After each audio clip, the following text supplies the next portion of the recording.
Hey, my name's Steven and I work here at Awesome Inc. And we've been getting a ton of questions from people about our coding bootcamp and just whether or not it might be the right path for them. So I put together a list of our top questions that people ask about coding bootcamps. I'm going to answer them for you today. So let's get into it.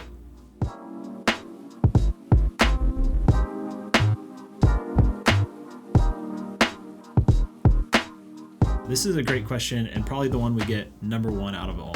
Is a coding bootcamp worth it? It really depends on what you're looking for. If you want something that's fast and immersive, then it's probably a good path for you because coding bootcamps really focus on getting you in, getting you out, and getting you a job and offer probably a better return on your investment than a 4-year degree. It's not going to be as in-depth as a 4-year degree, but you are going to get a lot of great information. And if your goal is getting that first tech job, then I'd say a coding bootcamp is probably worth it.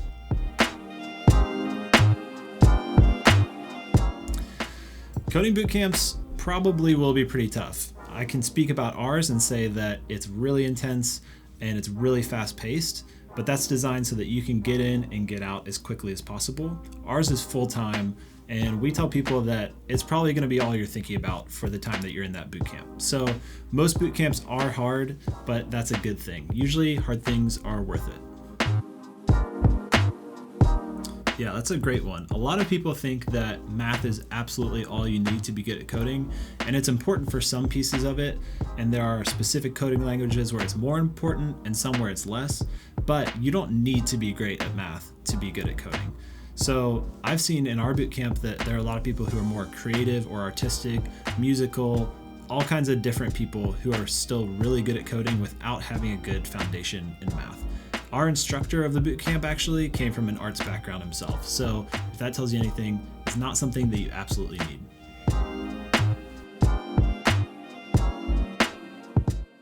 The short answer is yes, it's definitely possible to get a job right out of your bootcamp.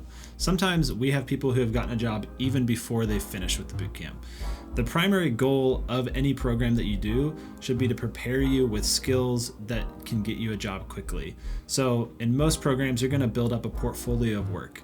That's going to help you to be able to show an employer, hey, I know how to do this. In the same way that if you were going to hire a carpenter, you would probably want to see a table that they'd built before you hired them to build one for yourself. That's what employers are looking for, to make sure that you have those skills, and a bootcamp should prepare you with those practical skills to be able to get that job. And then they should be helping you to get the job afterwards. Most bootcamps are going to have a full-time person working just to get you a job, just to help you connect, network, worked on your resume, things like that. Some of the jobs that people get right out of a coding bootcamp might look like junior web developer, where you're working on the front end and back end of a website, implementing designs, writing code, things like that.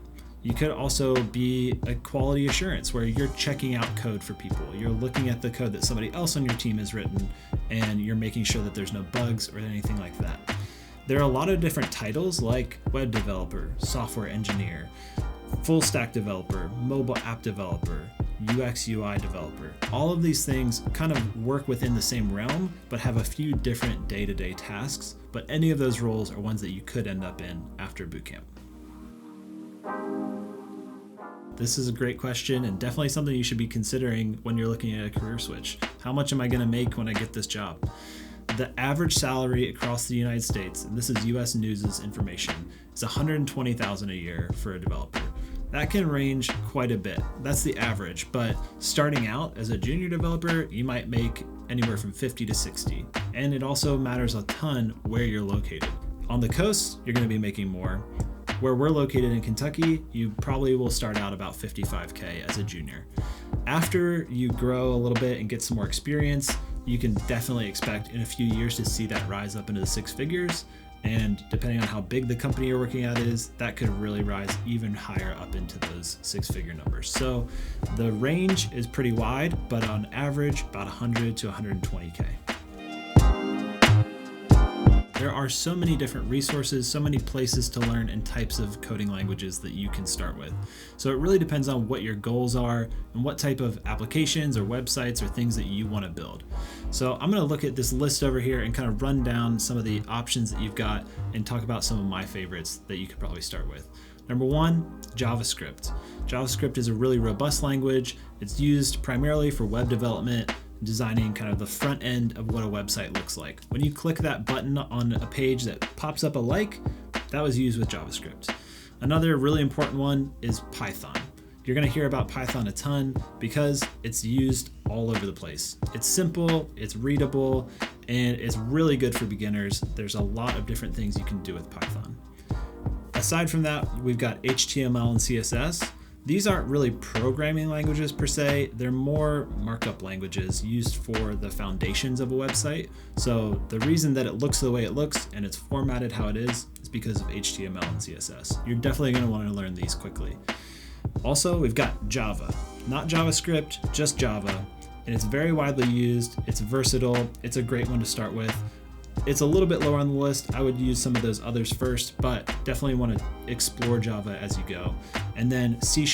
It's a really powerful language. You can use it for all kinds of data things. And you might have heard of the framework .NET. That is part of C#. And so if you've heard of jobs that are hiring in those type of languages, I would shoot for those. This one depends a lot on what type of industry you're in, what type of role, how advanced you are. You know, if you're a senior developer, you're probably going to spend a lot of your days in meetings and troubleshooting for people. If you're a junior developer, you're probably going to be writing a lot more code and working with a team. So some of the daily tasks of a developer could be you're writing lines of code, you're designing projects, you're crafting the digital wonders of the internet. You also are going to have to do a lot of problem solving because the code you write is not going to be perfect the first time. So you're going to be looking through it for bugs and things like that. So you need to be okay with reading. You're also going to collaborate with team members. A lot of the things that people think about when they think of coding jobs might look like sitting alone in a basement typing by yourself with your hood up. That is really not what it looks like at all. You're working with teams, you're a part of a group working on a specific project together. Yeah, another that you might do is researching and learning, because coding is a really dynamic field. And so as you continue to grow in your career, you're going to need to keep learning more languages, more pieces of new technology that come out. One of the last ones that's really important, and sometimes people forget it, documentation. As you're writing code, you want to be able to put in some notes about what that code is supposed to do and why you wrote it that way, so that when you come back to it in a few months, you can still look at it and remember, what is this supposed to do? Or if somebody else is looking at your code, they're going to be able to see exactly what you're trying to do with that code so that they can update it or adjust it in any way they need to. So those are the top questions that people have asked us about coding boot camps and learning to code. If you have more questions yourself, feel free to reach out to us at learn@awesomeinc.org, or you can comment right below in the comment section here. Also, we've helped a lot of people learn to code. We're about 150 adults and thousands of kids that we've worked with over the years. So if you need help on your coding journey, feel free to reach out to us. Check out our program guide at awesomeinc.org/bootcamp to get more info. See you next time.